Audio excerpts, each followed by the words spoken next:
Shenjat që tregojnë se në një shtëpi ka sihër apo magji.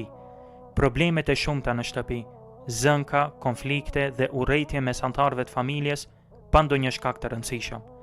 Kur hyn në shtëpi, të rëndohet frymarrja dhe ndjen ngushtim në gjoks, ndërsa kur del jashtë shtëpisë, e ndjen veten mirë, rahat dhe të qetë. Dëshira për të qëndruar i vetëm në dhomë, duke mos dashur qëndrimin me anëtarët e tjerë të familjes.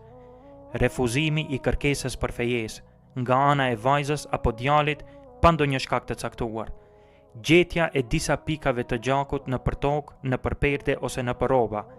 Prerja e disa pjesëve të rrobave në shtëpi. Nuhatja e erës së keqe në shtëpi. Humbja e gjërave në shtëpi. Ndjenja se dikush është duke ecur pas teje dhe i dëgjon hapat e tua. Gjatë natës ndëgjon zëra ose trokitje të dyerve. Nëse në një shtëpi vërehen disa nga këto simptoma, kjo aludon se në atë shtëpi ka sihër.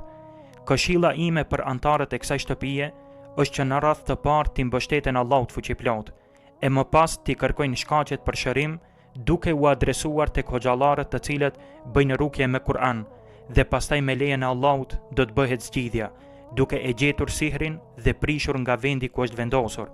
E më pas me lejen e Allahut vjen shërimi dhe rehatia për të gjithë anëtarët e familjes.